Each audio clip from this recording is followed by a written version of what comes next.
Hi,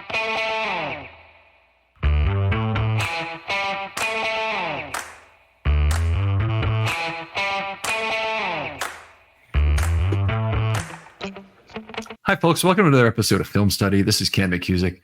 We're here to continue, actually to conclude our Expectations series tonight. This is the 30th of 30 episodes. Tonight, we're going to talk about Nate Wiggins and Nick Samac.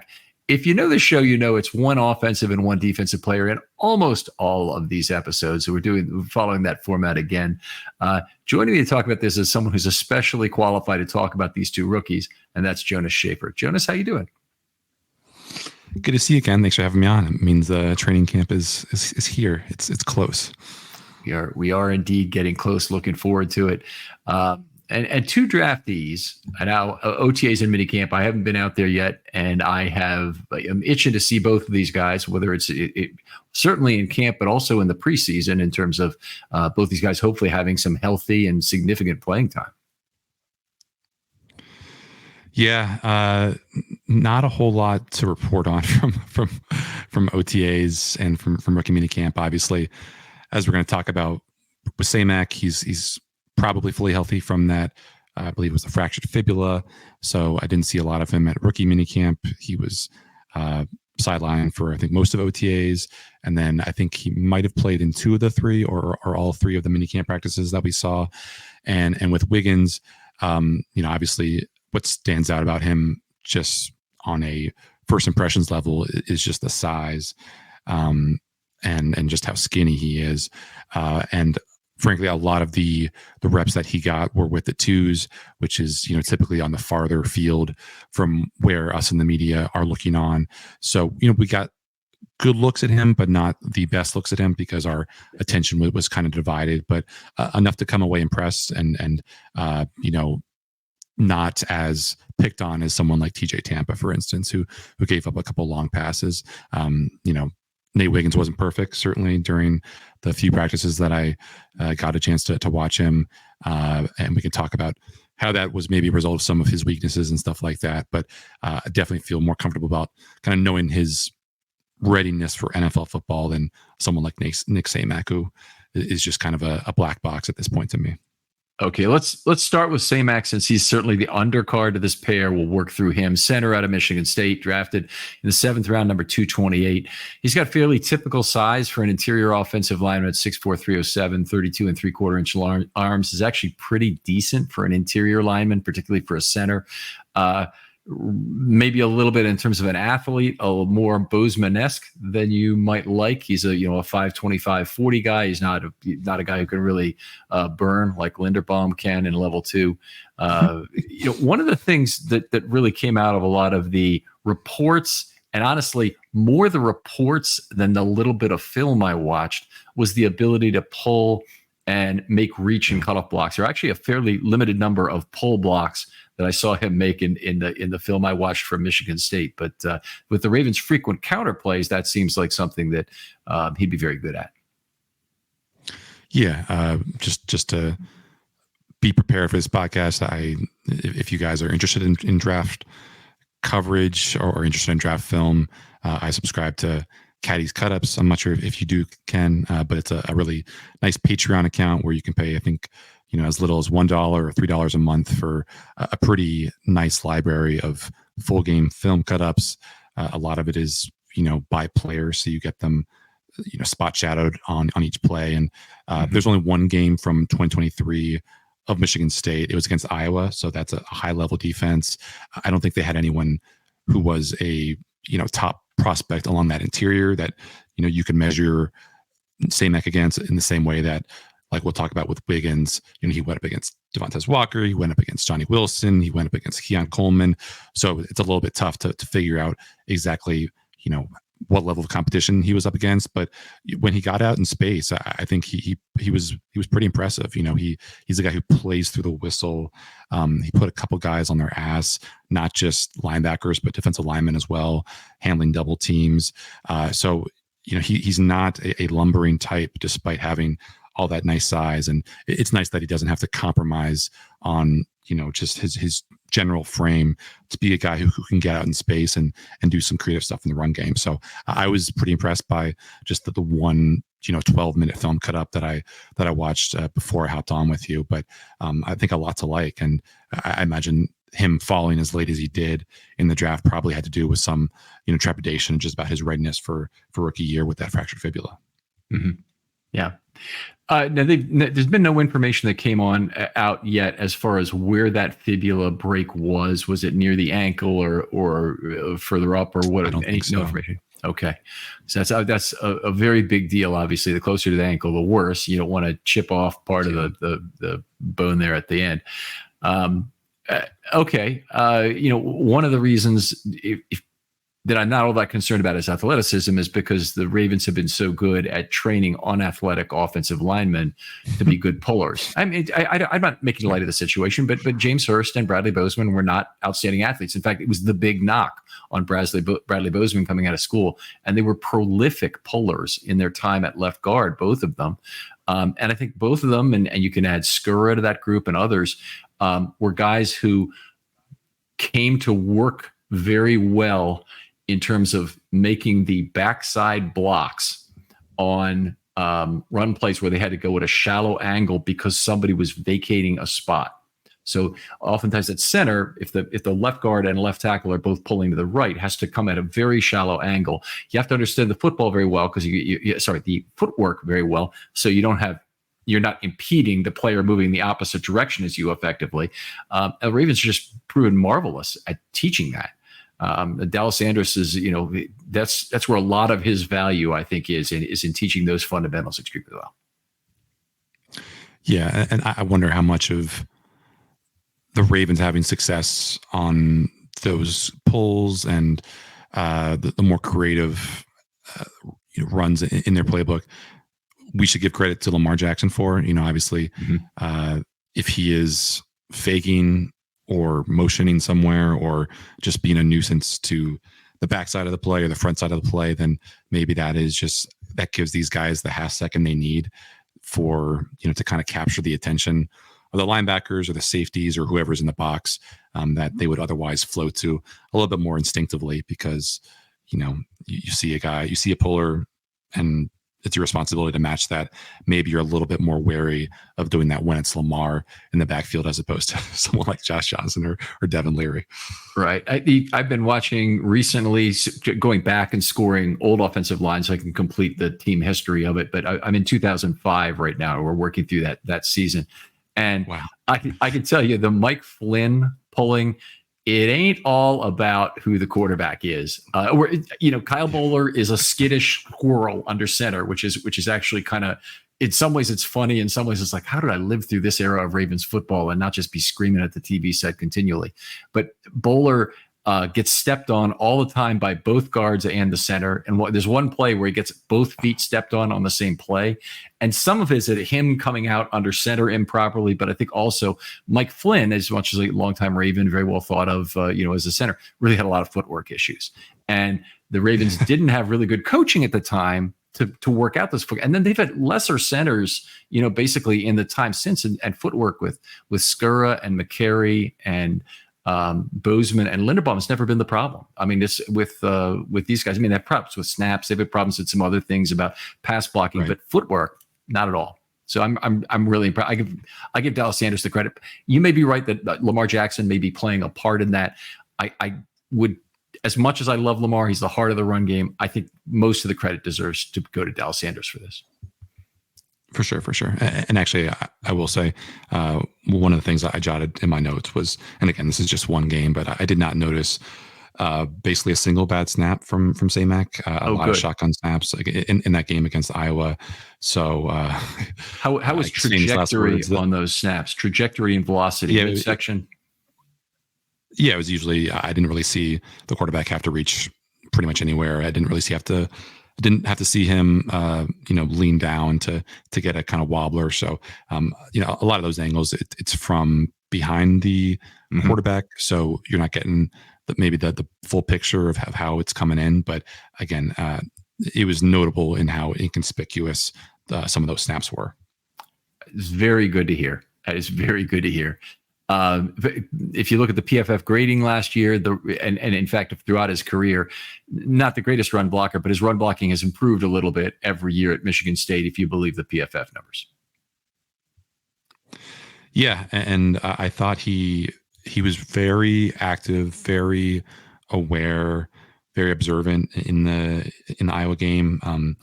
One of the, I think that my highlights from watching that cut up was, he's it's normal drop back. He handles the backside one technique. So the guy who's lined up in front of him, and then a guy on the backside of the play who's like, I think he was an outside linebacker or maybe a safety, but he's basically lined up as the 7 tech. So, we're talking a couple gaps over, is just this very severe loop where he's basically supposed to be, hidden from view basically by all the action that's happening up front. And Samac takes care of him, his guy, shoves him from left to right. And then at the last possible moment, processes that there is this guy, a looper, coming free, and he somehow gets to him, pushes him just far enough upfield where the quarterback can step up into the pocket and give him another second to go through his reads. And that was just really, really impressive that he had the ability to take on both those blocks. I know obviously that is the expectation when you get to the NFL level, to be able to make those kind of reads, to be able to go from one guy to the next. But I thought it was just a really, really impressive bit of processing, technique, fundamentals, athleticism, the whole package all rolled into one really nice highlight. All right. It sounds extremely encouraging. You tell from this that the amount of film I've watched on Nick Samac is limited, to say the least. But I'm going to look at the caddies cut up that you suggest here. I often look for that. You know what I really would love to have in terms of college cut-ups is I'd love for people to pull together the bad plays of individual players. And my reasoning is this. If you want highlights, if you want to look at if every sack a player had, you can find that pretty easily. You can find every interception Emmanuel Forbes had last year, and you can then piece together what were similar about this. There are enough interceptions, actually a meaningful sample size you're working with. How does he usually work to intercept the football? That's very useful to me. What I want is for receivers, give me all 8 or 9 drops that he had on the season. For running backs, give me all the missed tackles forced, so I can look at them and I can see what's similar about this. Is he running through contact? Is he putting a hand on the ground? Is he too slippery that people are whiffing? Boy, I'd love to have ways to categorize that. And I'm sure it's coming. I'm sure we'll be able to look at that in some service that we'll probably initially have to pay a lot of money for. That we will consider very worth it. Yeah, well, I just take things off in a strange direction, but I know that I think the SEC, maybe some conferences, have been very litigious about keeping all 22 film off the internet. It's very strange that as we see the rise of guys like Dan Orlovsky and these film gurus who put very complex scheme talk into digestible 2-minute packages. On the college side, it is very, very tough to not only get your hands on college film, but to actually, share it widely. I think that there are a couple, very well-known YouTube content creators who've had just whole videos that would otherwise get tens or hundreds of thousands of views, stricken from the YouTube servers because someone affiliated with the conference, ran it through, or it got flagged because the film was technically copyrighted. So I think we still have a ways to go before we see this democratization of college content. But if you're looking for bad stuff from Samac, I think the write-ups on him, and one of the things that contributed to his dropping was just a little bit of concerns about his ability in pass protection. And I think the biggest demerit from the game that I saw, it wasn't entirely his fault. It looks like there was a bit of miscommunication on a drop back. The left guard kind of goes, kind of into no man's land where he's not really taking anyone. So the 3 tech or the 4 tech basically has a pretty clear path to the quarterback. Samac kind of shaded his direction, and so he picks him up, but he really approaches him from like an angle where he cannot fully kind of anchor down and just leverage the strength and the technique he has. So the guy, I don't think there's a sack on the play, or maybe even a quarterback hit, but the defensive lineman basically knocks him back, basically kind of Heisman's him as Samac is trying to hold on for dear life. And it is not pretty, but I think that is probably just a concern of, can this guy, if he's thrust into a situation where he has to handle like Dexter Lawrence, for instance, late in the season, does he have any chance in hell of winning, more than 3 out of 4 reps? Yeah, that was the problem for Linderbaum, and it was obviously a big problem as a rookie, and he fixed a lot of that in year 2. So I just kind of hope with Samac we can get an idea of his developmental track in year 1 without losing Linderbaum to do it. And that doesn't leave a lot. It leaves basically preseason, maybe some mop up time. But let's talk about what we kind of expect from him out of this season before we get into good and great, though. Would you say it's reasonable? You think it's likely that the Ravens will try and have him be the 1-for-1 nuclear replacement option for Linderbaum if he gets hurt, and probably try and keep McCary available at tackle? Yeah, I think that's the Occam's razor route for me, assuming that he is just not totally overwhelmed in training camp, or assuming that leg and every other body part that he has makes it through August healthy. I think that is probably the ideal situation. And to me, that probably signals that he is more likely than not to make the 53. Obviously, there's a whole lot of roster machinations that could go into whether he does or doesn't. But I just feel like because of how valuable center has been, because of how valuable a center will be to this whole operation, are you asking Patrick McCary, to be the guy who has to prepare in any given week for the other team's top edge rusher, as well as being clued into all of the stuff that Lamar might have going on before the snap, with cadences, with changing protections, with audibling in and out of plays. I just think that the mental, course load, the mental workload that is going to be placed on these centers this year is probably bigger than it has been at any point. Because of Zeitler?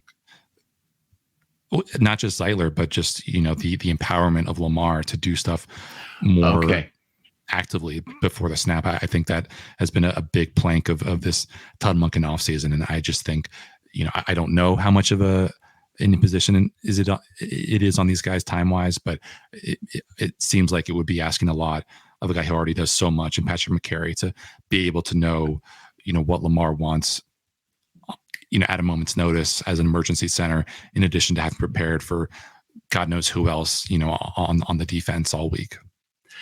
I'm just going to say, I think it's an enormous burden on Linderbaum as well, and it's one of the real growth elements he needs. It's another hurdle for him to succeed in, because no Zeitler, that's a lot of the knowledge and ability to make checks, and obviously he's also the guy who looks back at Lamar and taps the thing. Not that other players can't learn that, but something tells me a rookie in Voorhees and Ben Cleveland are not the ideal pair of guards to be the savvy veterans to do that job. And Zeitler was really special in that way. So we'll see how that works out. I think it's a lot more pressure on Linderbaum. And if Samac were to come in and he had to take up all of Linderbaum's role, I mean, that's just to me would be a pretty extreme situation. To be fair, though, I was very, very pessimistic about the Ravens having a chance to do anything on the ground against the Bengals for that game where Mustipher had to go because Linderbaum was dinged up, and things went pretty smoothly. So I don't know if that's more credit to Mustipher or to Lamar or to Monken or just to what we learned was a pretty dismal Bengals defense. But that was a game that was pretty smooth for Mustipher. I think he had like 1 or 2 holding penalties that he was pretty aggrieved about, but I think that was otherwise a pretty good game for him, stepping in for a guy who, I think we all thought was pretty closely replaceable. We're talking, this is in week 2, right? When the first game they played, because I just want to bring that up for a second, see how I scored Mustipher in that game. But 2 holding penalties is going to probably be an F right away. No, not true. He's got 1 holding penalty against Cincinnati that I can see, or 6 points in penalties, which means 10 yards. And I scored him at 0.85 overall for a C+ in that game. So that's very solid for stepping in. Yeah. If you have a backup center who can come in, or any backup lineman who can come in and play at a C level, to me, that's pretty terrific. That's the All right. Patrick McCary value in a nutshell, right? It's the model. That's the Patrick McCary model. Yes. Let's talk about what's a good year and a great year for Nick Samac. So start us off with a good year for Nick. I think probably the most elemental part of this is just making the 53. I mean, I think it's knowing that he can have a full year of development on this roster, get stronger with the Ravens strength staff, get more familiar with the playbook.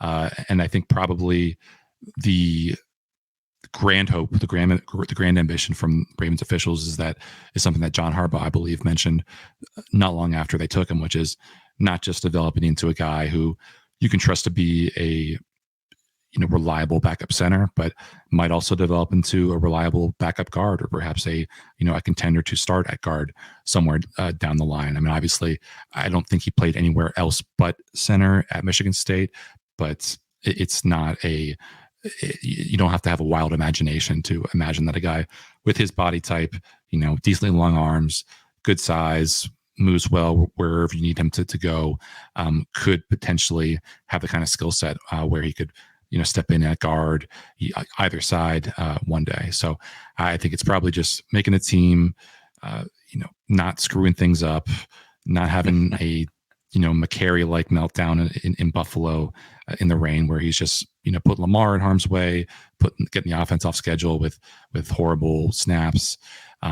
So I think you're hoping that he probably only plays like 50, 100 snaps this year, because otherwise that means that Linderbaum's hurt again. But if he can just be a guy who is there from late July to mid-February, yeah, getting as many snaps and lessons as possible from Tyler Linderbaum, who's much beloved in that locker room, I think that would do a lot for his development and really help them, that the Ravens get a lot of value from a otherwise forgettable day 3 pick. All right, here's my good. A lot of overlap with you. Cut and retain to the practice squad. Now, here's how I came to this conclusion. I'm saying I think there's probably about a 60% chance that he gets cut, maybe 65, because I think he, at the top of the practice squad, the Ravens retain him. I don't think he has to be part of roster machinations, but it's possible he makes the team on that basis. We've talked about carrying 10, carrying 9 linemen, which is reasonable. The Ravens are the most adept team in the entire National Football League in terms of using the margin of the roster to make sure they are fully stoked as the season goes on with fresh bodies returning.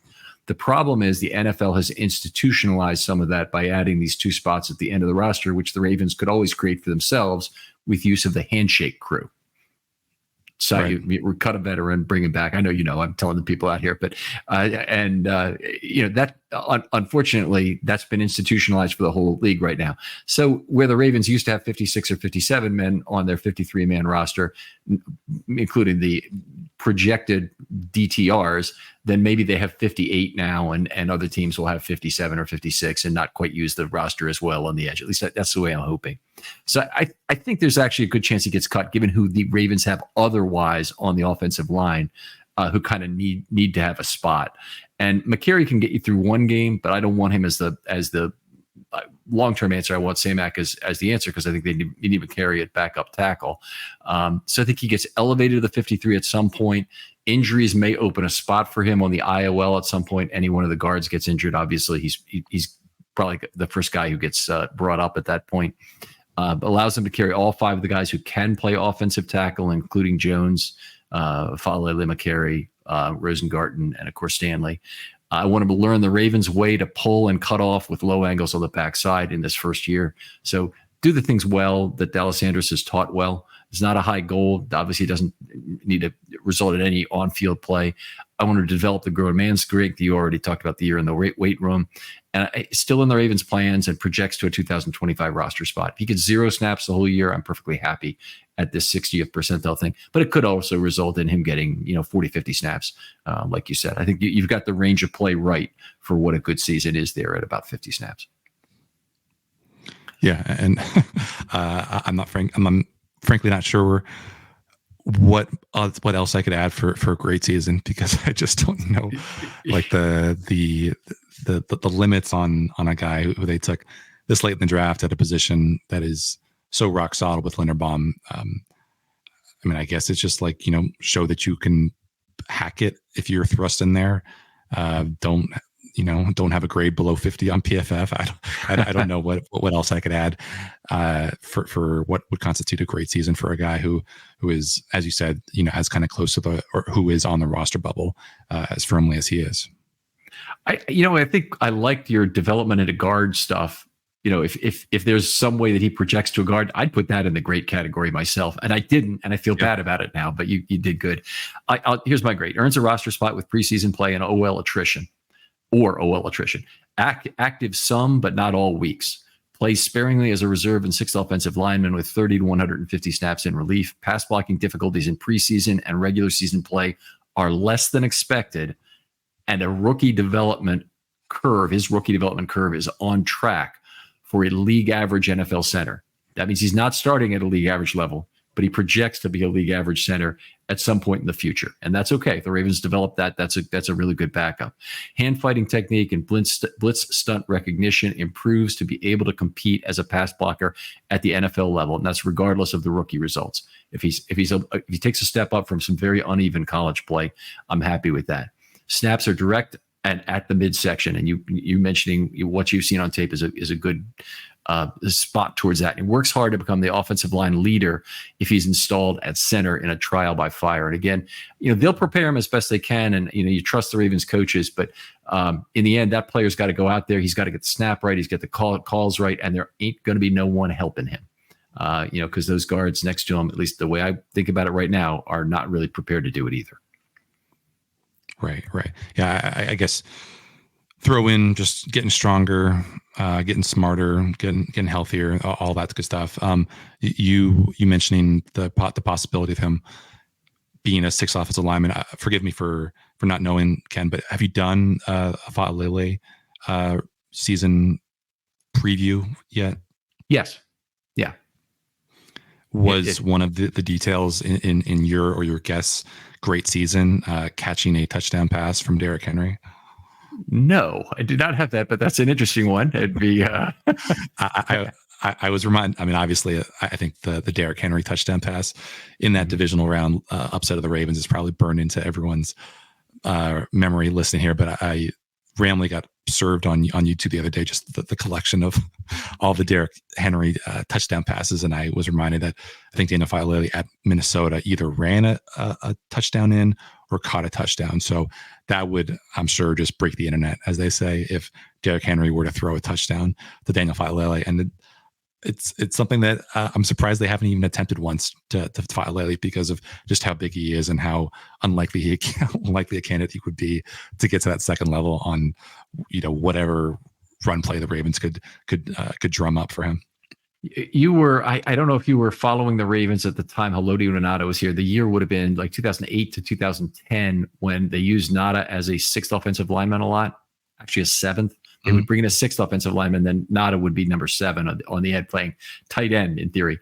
He went out for a pattern like 4 times, but he's unbelievably dominant as a blocker. But on 10-10-10, October 10th, 2010, he ran a pattern on the very first series, hurt himself, and was unable to start the game defensively. Okay. And he did. He played the game defensively later, but he couldn't start the game. The practice was immediately ended of having him in there on those plays. So, but it was always fun to watch that run pattern. I wonder if that memory ever linked. Well, we never really got to the bottom of the Joe Flacco out wide pass, or like, do you remember that kind of awkward period where it was before Lamar had taken over, but they were still wanting to get him involved in their specialty packages with Marty Mortenweg, and Joe would occasionally line up at wide receiver and just not do anything. Mm-hmm. And like, I think we asked Marty about it once or twice, and he kind of had a glint in his eye, like something's coming, like this is all setting up something. But I wonder if it was just a little bit of civil disobedience from Joe, where it's just like, I saw what happened to Haloti Ngata on 10-10-10. You are not going to get me to do anything. Right. I'm just going to sit here and wait until the play's over, because no way I'm going to put my body through any more hell to run a stupid route for you in this play that I am already strenuously objecting to.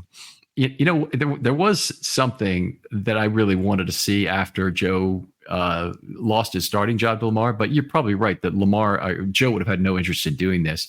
But he and Yanda understood the dance steps to the quarterback sneak better than any quarterback center combo I've ever seen. I mean, they're just outstanding at it. And, it was usually 2 yards every play instead of you hope you get 1 yard, which is with a lot of quarterbacks when the line gets jammed. He knew how to take it over right guard instead of going over center. All the things you want to do. Didn't have to go through the A gap.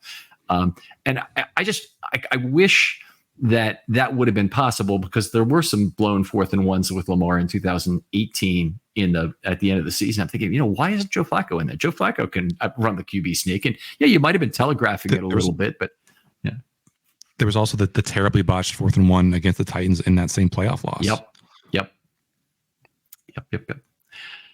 All right. Well, let's move on. We'll talk about Nate Wiggins now, so you mentioned his size, obviously. I'm going to talk about just for a second, if you don't mind me monologuing here a little bit, why I loved Wiggins so much coming out of this draft, because he's got basically decent size for a corner in terms of height and okay in terms of length, substandard, a little bit substandard, but not terribly short at 30 and a half inches. 4.28 40, great jumps right out of the building. And, obviously probably is a great basketball player, I would guess, from the way that he jumps. But the fastest 40 time in the cornerbacks at the combine. And that's great. If you want Darius Hayward-Bay, you go get this guy up for that alone. But he corroborated that great athletic profile with outstanding college coverage metrics that include 4.3 yards per target. And it was not a low volume target. I mean, famously didn't allow allowed 1 play over 18 yards the whole year. And that was to Tez Walker. But he also was targeted a ton, 6.8 snaps per, he was targeted every 6.8 snaps of coverage. So that's high for a guy who's an NFL prospect. In fact, he was 87th of 190 cornerbacks who had a minimum level of playing time. Long ADOT. They threw deep on him all the time. He had a couple interceptions, only allowed 1 touchdown and a 44.4 opposition passer rating. I'm going to tell you, you rarely get that combination of elite athleticism with the corroborating statistics that go with it from college. It's often reserved for the very top of the draft, the top 5-6 picks. Devin Witherspoon had the same kind of profile in terms of being just unbelievably talented in terms of his coverage statistics stood out above everyone else. But Wiggins is a guy, obviously, people think Emmanuel Forbes now, when they look at him, they think this is a smaller guy who's going to be held back by that. Yeah. When I was looking at some film and preparing for this pod, I was trying to come up with an evocative description for people who haven't seen Nate Wiggins in person to describe just how thin his lower body is. And I was going to say like hips of a model, but there are, there are models who have wide hips and skinny hips. I guess it just depends on what kind of magazine your body shaming. The body type. And I know like this guy is 6 or 7 inches taller, but were you much of a basketball fan? Have you been much of a basketball fan throughout your life? Not too much, but if you're going to talk about Muggsy Bogues or somebody like that, I know who you're talking about. No. Yeah. Do you remember the physical figure, the physical profile that Tayshaun Prince cut during his days at Kentucky and then in the NBA? Honestly, no. He was just like a rail thin guy whose success in the NBA was all the more surprising because of it. I think he was on those Pistons teams that maybe won a title not a decade ago, but longer than that. He was a part of some really, really good teams despite being just a rail thin guy. And that's who I kind of landed on as just like a, knee-jerk reaction for how he looks, at least in the lower body. He's a little bit more built up in the upper body. He's obviously going to probably put on some more pounds. That's the plan according to the Ravens, but he's definitely not a guy he's a guy who you would expect to wear skinny jeans because it is very much, it very much fits his silhouette. There's not a lot of ass there like there would be for some maybe some other DBs. So, one of the things that I think is fair to say at Clemson is, and this is true of a lot of smaller players. There's another player I want to ask you about with this in mind. Tend to be pretty good downhill players. So with his kind of quickness, he can Yes. he depends on coming downhill quickly to the point of the catch and making a play. He doesn't want to wait for somebody to come to him. That's the wrong way to try and solve that problem. And probably any kind of interaction he has with the run game is that.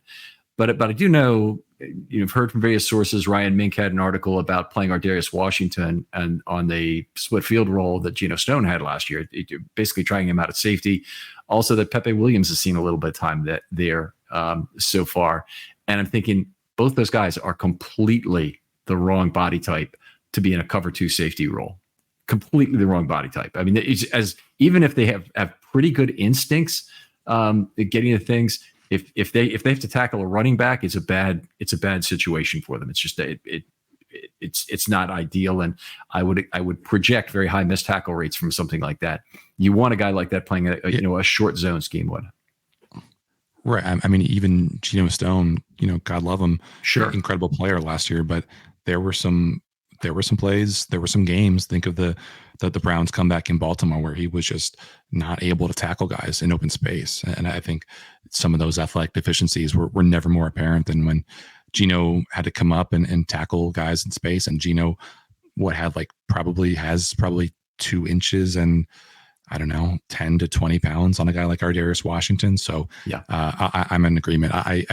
It was kind of hammered home to me when I was doing my top 20 Ravens story for 2024, just how often Kyle Hamilton lined up in the slot. When I looked at the PFF splits, it was like 200 snaps at deep safety, 200 snaps in the box, and then like 400 in the slot. It's easy to forget, I think, because we call him safety Kyle Hamilton, that he was at his best and at his most comfortable when he was lined up in the slot. And that raises a huge question of how you go about either replicating that or, finding a home for him where he's as effective if you don't have that third safety or whatever you want to call it, that guy in the slot who you can trust upon. Well, here's the thing about the snaps Kyle Hamilton in the slot. There were several games where they were forced into moving Kyle Hamilton back to the back end or didn't have him available. So you start with games where he got hurt, and there are a couple of those. You added another one where he got ejected for the helmet-to-helmet hit, so he didn't play, some of that. And then there's other times where Geno missed, I think, a little bit of time, but it wasn't much. But Marcus Williams missed time and was otherwise ineffective with the tackling, but he missed some time as well. And when they did that, they weren't in a position that they could do anything but move Kyle Hamilton back to a strong safety role. And that's what the Ravens really need to make sure they can avoid this year. And I'm throwing my arms up that this late in the offseason, they really haven't found a split field guy. There's lots of veterans out there. There's guys who can really do it, but the guys they have on the roster, Bo Braid and Sanusi Kane, I don't think either of them is from their college play. It looks like a back end, split field guy. Certainly not Kane. Kane looks like a dime back and special teams player only to me. But you tell me, you've watched these two guys play, and I haven't so far in terms of Braid and Kane. Does either of those guys really look like they could play the back end? Well, Braid has pretty similar measurables to Geno coming out of college, and obviously, I watched a good bit of him with him being a Maryland guy. But remember, he did not do basically anything this spring. I think he was maybe finally active for like a day or two of minicamp as he was coming back from that. I think that ankle sprain that knocked him out at rookie minicamp. So I really do not have a good sense of how he's faring with the NFL speeds and everything. Kane had a couple picks, I think, in OTAs. So he kind of got on people's radar. But again, you're really only focusing on the safeties at these sessions if they're making picks or getting beat deep.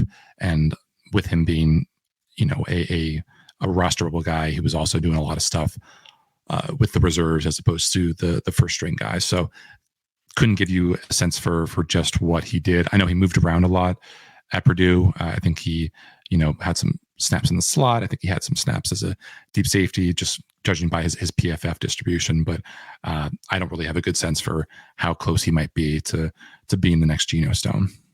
Okay. All right.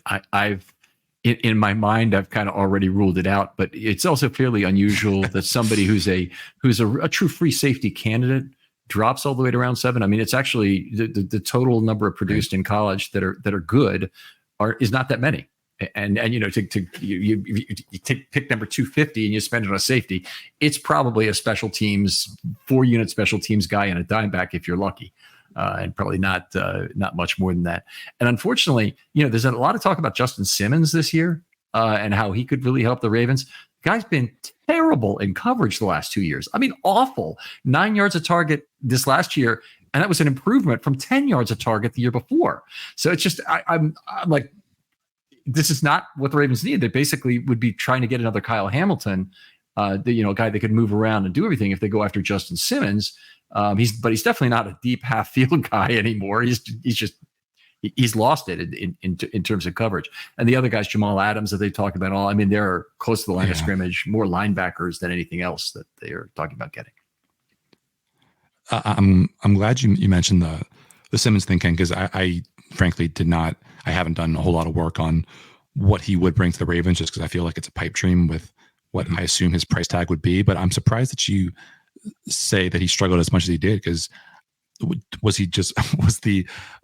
the reputation of him so strong that he was making all pro the last 3 years based on reputation alone? Because I mean, I feel like all pro is usually a pretty good barometer of whether a guy is actually good or just fake good. Like you see a lot of these guys who make it to the Pro Bowl.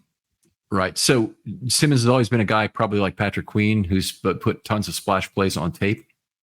So you get that kind of good, but he gets beat plenty too. And there was another safety, and I'm trying to remember who it is now. My old man memory is getting me right now. The safety that he might have got drafted around number 100, and I was just so relieved when he got taken off the board because he's a terrible guy. Give it up.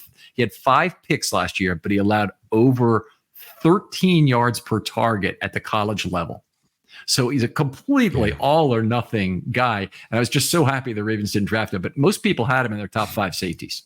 I mean, that's just how bereft of true free safety talent you can get in an NFL draft. And he couldn't be in my top 10 with those kind of statistics. But yeah, I think it's more of a Queen type situation. I honestly don't know how PFF graded him. I don't have it up right now, but it'd be interesting to see if they gave him a good coverage grade. His coverage statistics are terrible. And really just look at yards per target. If you just look at that as the starting point for players, you generally get a good sense of how much they're getting beat relative to how often they're making the play on the receiver, whether it means coming downhill, making tackles for loss on screens, whatever it might be. It looks like 2022 coverage grade of 74.3. Last year it was down to what? It was down to 63.4. Okay, so 74.2 in the previous year, and wasn't it like 416 yards on 41 targets? That's what I remember. It should be in there in the coverage statistics. He allowed a passer. He allowed 12.2 yards per reception and a passer rating in coverage of 101.9. Okay, not per target, although that's a bad passer rating. It's the yards divided by the targets. I think it was his yards allowed were 416, and his targets were only 41 on the year. So that would be over 10. It'd be like 10.15 yards per target. You can't see it. Yeah, I don't see that. Okay. It's in there. It's in there in the coverage statistics for PFF. If you look, I don't have it up right now, but I can bring it up after the show. We can have a little discussion about it. Sure. Let's get back to Nate Wiggins a little bit. The other thing I really loved about Nate Wiggins that I think is just really bodes well for his college career is I have not seen a defensive back who trusts his makeup speed the way Wiggins does. He was penalized just once all season, and just a wonderful job of not becoming grabby and just saying, oh, no problem, I got it. It's Deion Sanders like in a way. Yeah, and I do wonder if he's going to have a couple of welcome to the NFL moments because of that proclivity. Like I watched the Florida State game and the North Carolina game because of the NFL level talent at the wide receiver spot. And the first snap of the Florida State game, Johnny Wilson, not exactly a burner, like a guy who I think he ran like a 4.55 thereabouts, but because of his size, the discourse around him during the draft process was, is he going to be a wide receiver that these NFL teams are going to try to convert to a tight end. I forgot. I think he landed with the Eagles, and I think they're going to keep him at wide receiver and just maybe play him in the slot. But anyway, first snap of the Florida State game, vertical route by Johnny Wilson. Within like 5 steps, he's already got separation on Nate Wiggins. I don't know what his keys were. I don't know if there was something that he was expecting, but it was pretty surprising to see this guy who has this world-class speed getting dusted by a guy who is probably 0.2 of in the 40 slower than him. And then I think like maybe the next snap or a couple snaps later, he lined up against Keon Coleman. Keon Coleman runs a vertical route. Nate Wiggins is also left in the dust a little bit. So it's funny to see a guy, first of all, not get punished for those, but also those were just missed. Probably I think it was, they weren't even attempted. They weren't even part of the progression, it looked like. So neither of those plays resulted in a target for Wilson or for Coleman. I don't think Wiggins got a whole lot of targets, to be honest, in that Florida State game. But it's funny because, for one, that he wasn't punished for it so early in the game, but also just that there was probably, an understanding or an understanding by me that this is probably part of the plan. Like he would much rather be in their back pocket on a comeback route than, giving up, than letting them have that kind of time and space to turn on him and kind of box him out because of their size, just knowing that he would be able to probably catch up to any pass that Jordan Travis would have thrown downfield because of that elite makeup speed that you mentioned. Yeah, I think that's probably true. He's wants to come downhill. Dion had a little bit of an aversion to tackling in his NFL career in the thing. Hopefully that won't be a thing for Wiggins. But anyway, that you mentioned that NC game. That game was an unbelievably great Wiggins game, despite the touchdown allowed. He also knocked the ball free after Hampton had a 64-yard run. I think it was Hampton for North Carolina, had the 64-yard run, and he knocked the ball out and punched it through the end zone at the 1-yard line. It's just great. And actually, it's remarkable that you bring up the tackling issues and then go straight to the North Carolina game, because I think what is overlooked on that remarkable play is that Nate Wiggins has to make it because he is a little bit tardy and a little bit weak in actually ripping free of the block of Tez Walker on that one. Like, it is a play where if you go back and watch the all 22, if he gets, free of Vontez Walker like a half second earlier, a step sooner, than that lane that Hampton takes, on the right side of the field down the sideline is probably not there, because Nate Wiggins is probably there. So you get the good and you get the bad with Nate Wiggins as a run defender in that play, where he's not going to give up, but also you wish that he would have been able to be there a little bit more aggressively so that this run probably wouldn't have happened in the first place. When I saw that play in particular, reminded me of Dwayne Stark's first NFL game against the Steelers in 1998. The Ravens were trailing 20-13. Jerome Bettis was in the clear running for a game-sealing touchdown with, I think, about 2 minutes to play. And Dwayne Starks ran him down from behind, punched the ball through the end zone and out for the Ravens to get the ball back. Just an absolutely incredible comeback play, but it's very similar in terms of what happened in that game. And I always think fondly of that. I love it when anytime a cornerback, and you correctly mentioned here that Wiggins was probably part of the problem, not just part of the solution on that play, but anytime a quarterback makes a great rundown play, I always love it. It's also Lardarius Webb in the Saints Monday Night Football game in 2013, I think it was. What year would they have played the Saints? Does that sound right? Might have been 2014. I think they played him in 2018 when Tucker missed the extra point. And 2014, right. It would have been at New Orleans that we were at the game. And Webb ran across the field to run somebody down, knock him out at the 1-yard line. Then the Ravens stopped him on 4th and 2 right there. Wow. So it ended up being a really important play in a game that they end up winning. So I'd love seeing those kind of things when it gets really paid off, especially. But let's close it down here. We know some things about Wiggins from his college play, but in the NFL, what would be a good season for you in this rookie year? I get, I guess I keep coming back to like a Marlon Humphrey rookie season reproduction. I think there are a lot of similarities between what Marlon was stepping into in, gosh, what was that, 2016? Do you recall? What 17, I think. I could be wrong. I'll check it while you're going. But like that was a team that had Jimmy Smith, who I think was healthy through most of that season.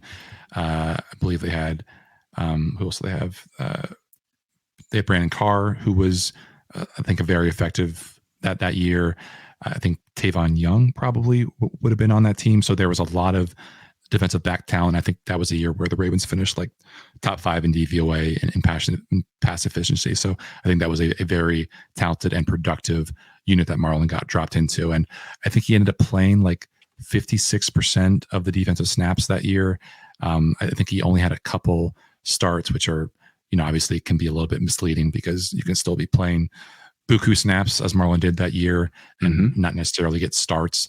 So I think if he can have the kind of impact that Marlon did, not necessarily,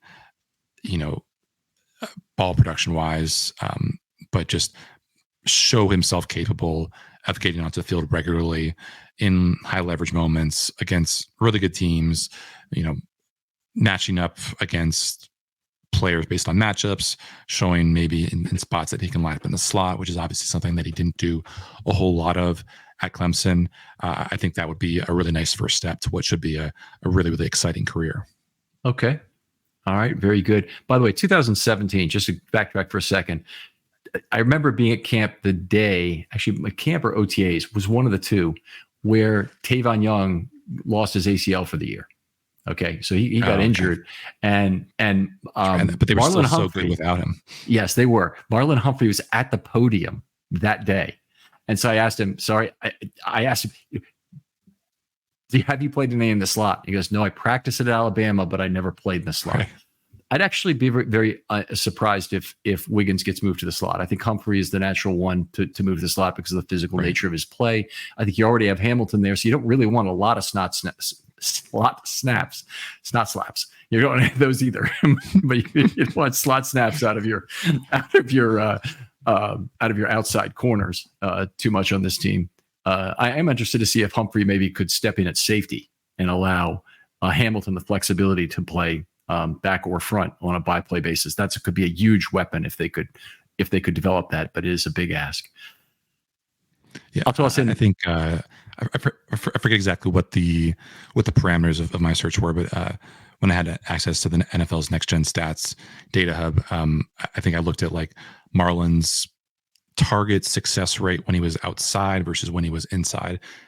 Let's just say it was like for the past 2 years, because obviously it hasn't been it's been a good, not great past 2 years, but for when he was an outside cornerback, he was like above average for target success rate, which means that he was doing his job at like 60th percentile. But in the slot, when targeted, he was elite, which is obviously not surprising considering everything we know about Marlon and just how good he's been when he's aligned inside. Shows you that you really need instincts more than you need really change of direction speed in the slot sometimes. And the physicality is always useful there, whether you're doing any of the things that Kyle Hamilton did. But no, it's not really surprising. If you have a great outside corner, you always feel like you're wasting him to bring him into the slot. But with Humphrey, I think he could play a lot of positions. It's the Ravens' current, just to go down a rabbit hole for a second here, the Ravens' current dilemma in terms of really need to find out what they need, what they have in 2025 with Stevens and Humphrey, both in kind of crossroads years. Stevens obviously in his contract year, and Humphrey in a year where if his play were to take a downturn, I think he's cut before 25 or restructured in some way, with a cut in pay. But it's obviously it's a big crossroads year for Humphrey. Stevens, I don't think you can move him and have anything but a very unhappy player who wants to get paid as a cornerback. And if you try to move him to safety and fill in this back end need and have Wiggins and Humphrey be your outside guys, I think Stevens would be very unhappy about it. I think rightfully so. He had a good year and really deserves to stay there.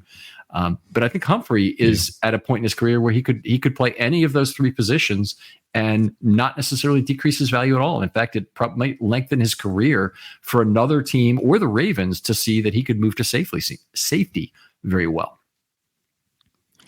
Again, do you know what the most surprising reminder to me of Brandon Stevens' safety experience? I was just messing around on PFF and clicked on one of the filters on one of the sorters, and that filter was weight, and it was just the cornerback list, and I don't know if it was like the list of 50 or 100, but it was obviously a substantial sample size, and of the cornerbacks who made that sample on that PFF filter page, Brandon Stevens was the heaviest, which is kind of surprising to me, but also not surprising that a guy who, played running back, has played safety, would be the heaviest cornerback of this rather, representative NFL sample.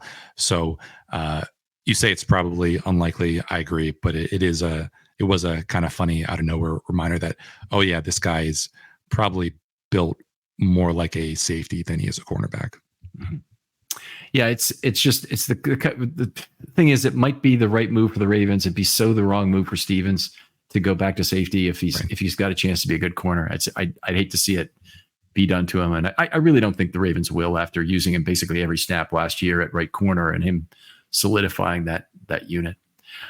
Let me go back to Wiggins if I can. I'm going to drop through my good season very quickly. Stays healthy throughout the preseason. Very important. Keep his soft tissue health so he gets actual playing time in the preseason, and is immediately part of the cornerback picture.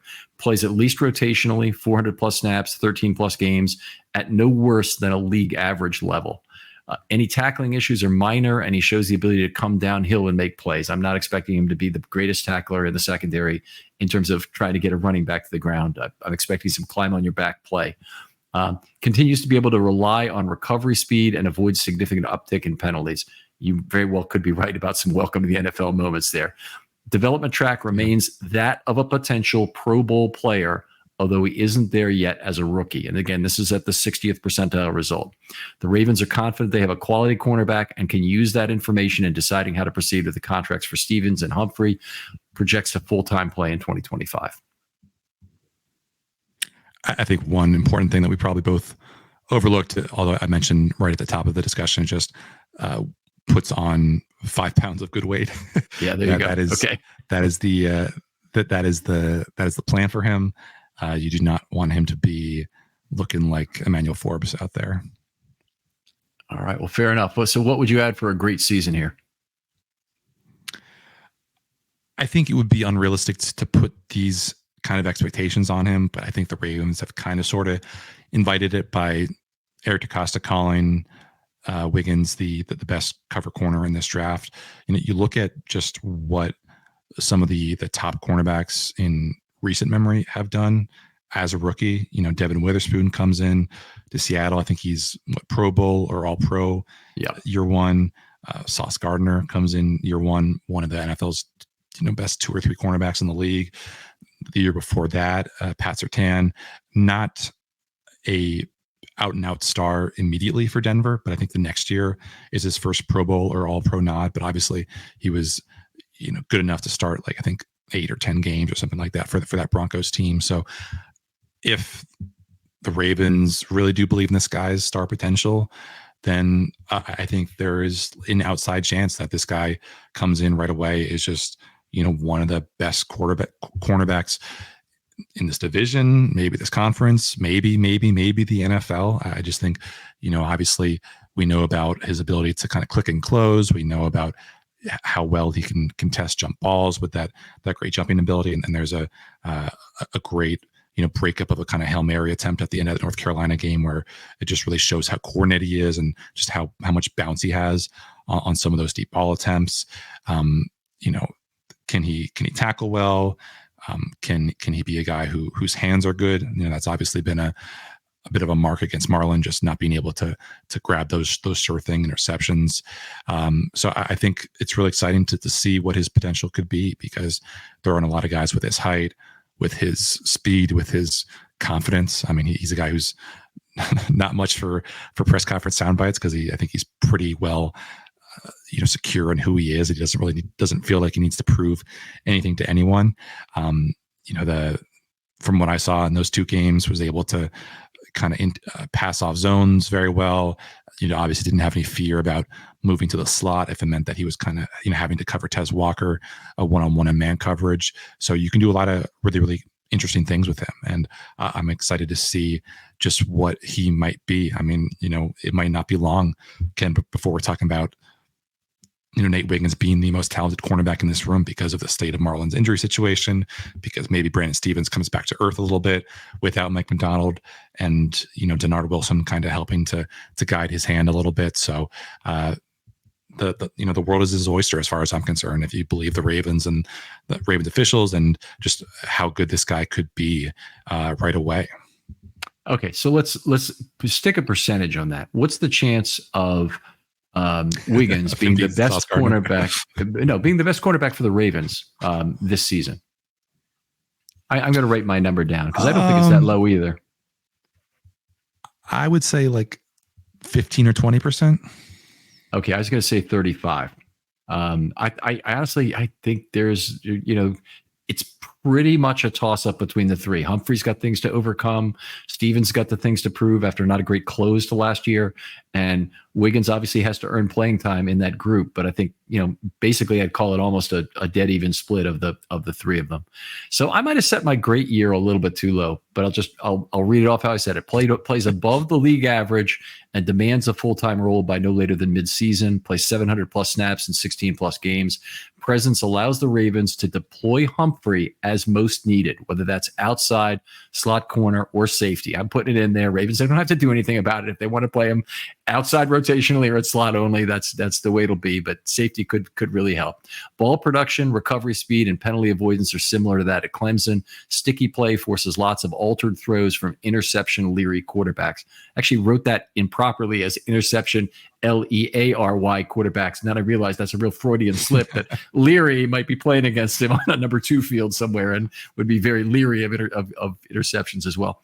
He's a star in the making who projects as the Ravens starter for 25 to 28 and will compete for postseason honors over that period. Doesn't have to be there in the first year, projects to be that for 25 to 28.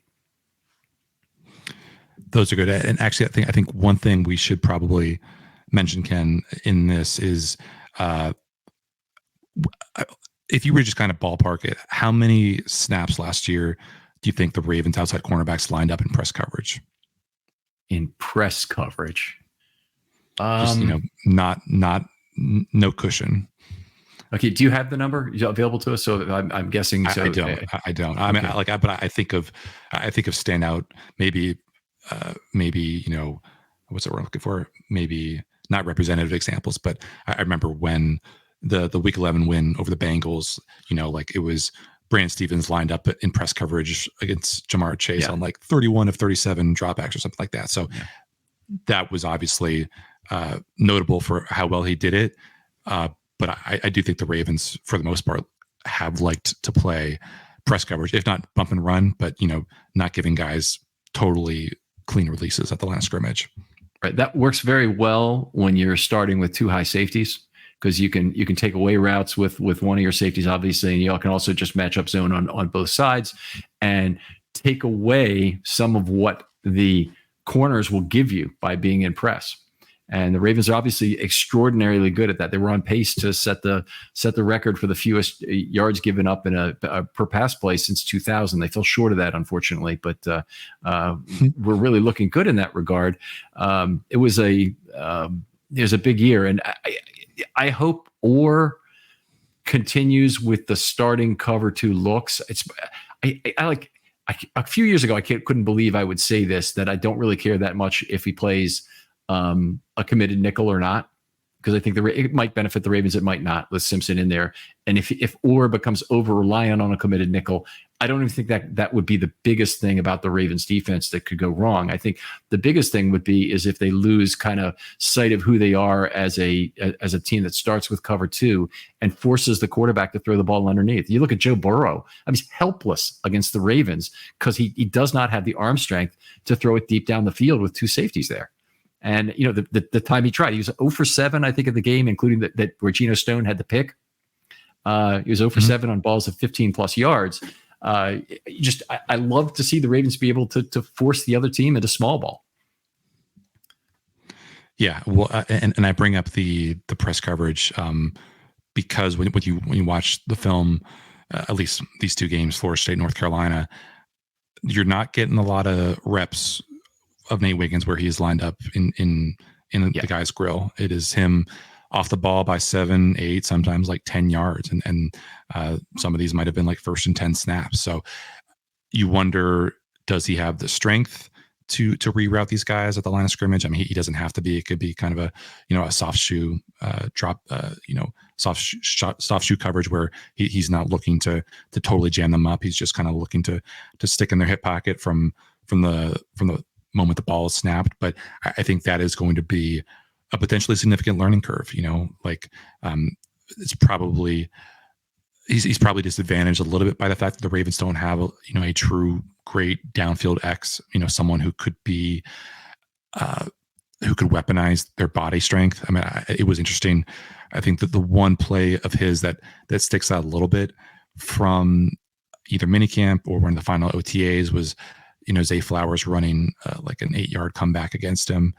And I think there was like a little bit of separation, where Zay is using his body and his hands and his shoulder to get that kind of wiggle room that he needed to get to open the throwing window for Lamar, whoever was, dropping back to pass. So is he going to be able to hold up in that kind of close to the line coverage, if that means that he has to be, responsible for also not giving up those windows of separation when a guy is, maybe running a power slant or, being physical on a comeback or that kind of thing. It's just, it's something to kind of keep in mind when you consider what he did at Clemson and maybe what might be asked of him in Baltimore.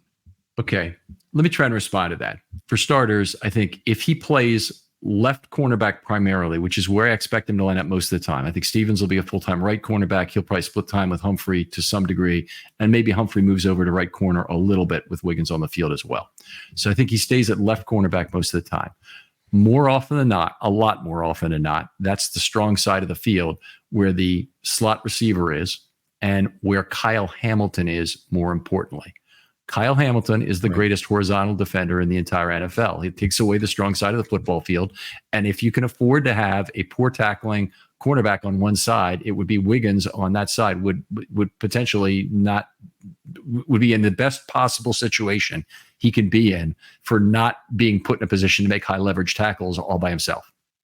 So at least that should work in his favor, I hope, in terms of whether he's off ball or whether they try and make him into a press corner. I mean, sometimes just don't fit the square peg into a round hole. I mean, honestly, you might want to play press. You might just not have the personnel to play press. And if you want to play some press on a series, get Humphrey in there with Stevens instead of Wiggins. But yeah, I mean, it's going to be interesting to see how the snap distributions play out because if all is normal and healthy in the typical Ravens game, then you expect at the end of the game to see Marlon Humphrey having played 100% of the snaps, Brandon Stevens having played 100% of the snaps, the safeties having played 100% of the snaps, but maybe they will go a little bit more bespoke in how they line up those guys because of Wiggins and because I don't know, maybe Jalen Armour-Davis, has a great camp and really proves himself worthy of getting snaps. Maybe Arthur Maulet, kind of builds on what he showed last year and works himself into getting roles in certain spots. So I'm sure Chris Hewitt is delighted to have as much talent as he does at his disposal, but it's going to be really interesting to see how he and Harbaugh and Orr kind of figure out what that means for playing time, because frankly, I think like anything is on the table. Right. Yeah, it is a very talented secondary. Also, we've talked a lot about this on the offensive side of the ball, but you are talking about alignment here. But the skill position snaps for the Ravens just in very short supply among a talented group of the tight end and fullback group being 4 deep, and they'll probably all want to play 50% of the snaps, and there's just not enough snaps for that to happen. And you got wide receivers, you got I did a story a couple of weeks ago on just the possibility of 12 personnel with, all the hype around Andrews unlikely. And I didn't realize this stat was a thing until after. It would have been helpful to have it for the story. But Ken, do you want to take a guess, ballpark, at what Isaiah Likely's snap share was, what his snap percentage was on offense from week 2 to week 10, which was when Andrews came back until it's his really last low healthy game before that Bengals game? Because he was hardly targeted during that entire time. So week 2 he had the big, or week 3 I guess he had the big drop against Indianapolis. So I'm going to give you a notional thing that he might have played about 18 to 25% of the snaps, in that range. Yep, I think it was 25%. Do you want to guess what that number rose to after week 11? 88%. I'm just guessing. Close-ish. He I think he was around 60 or 65%. Okay. So he goes from a guy getting I think he's probably like 6th or 7th on the depth chart, so to speak, in terms of offensive snaps, to being the guy who is only out-snapped among the skill position players by Zay Flowers, which is just kind of incredible. That obviously, like, injuries create those kind of disproportions and stuff like that. But it was just kind of mind blowing to see him going from being someone who was not the guy in any kind of way to being someone who had to be the guy because Andrews, and obviously Bateman was, splitting snaps with Odell, who was hurt, and the running back rotation and everything. But that was just a really, really surprising, shocking before and after split that I probably should have expected, but was still kind of wild to see on the page. It's kind of amazing the year Likely had with that little playing time. The Ravens tight ends as a whole, you've probably heard me say this before, but first of all, he had 12 touchdowns, no interceptions throwing to the tight end with a passer rating just north of 140. Okay, the passer rating thrown to Andrews, highest in his career, at 135. Yeah. I think Isaiah Likely's passer rating when he was targeted by Lamar was 156.3. Yeah, it wouldn't surprise me. I know it was over 140 because he was part of the one that was bringing up, and Kolar's also was over 140. So just an incredible year that can't be repeated. Didn't Andrews finish? I think Andrews finished tied for first among tight ends in receiving touchdowns, despite playing basically half the season. Yeah. It looks good so far from what I've heard about Andrews, but you've actually observed with your own eyes. How has he looked so far? Yep, looks like his old self again, which is definitely good. I was surprised to go back and look at his snap breakdown from that Chiefs game, because I think he played like 18 snaps, and he obviously had the 2 catches, but it felt like much less. And I don't know.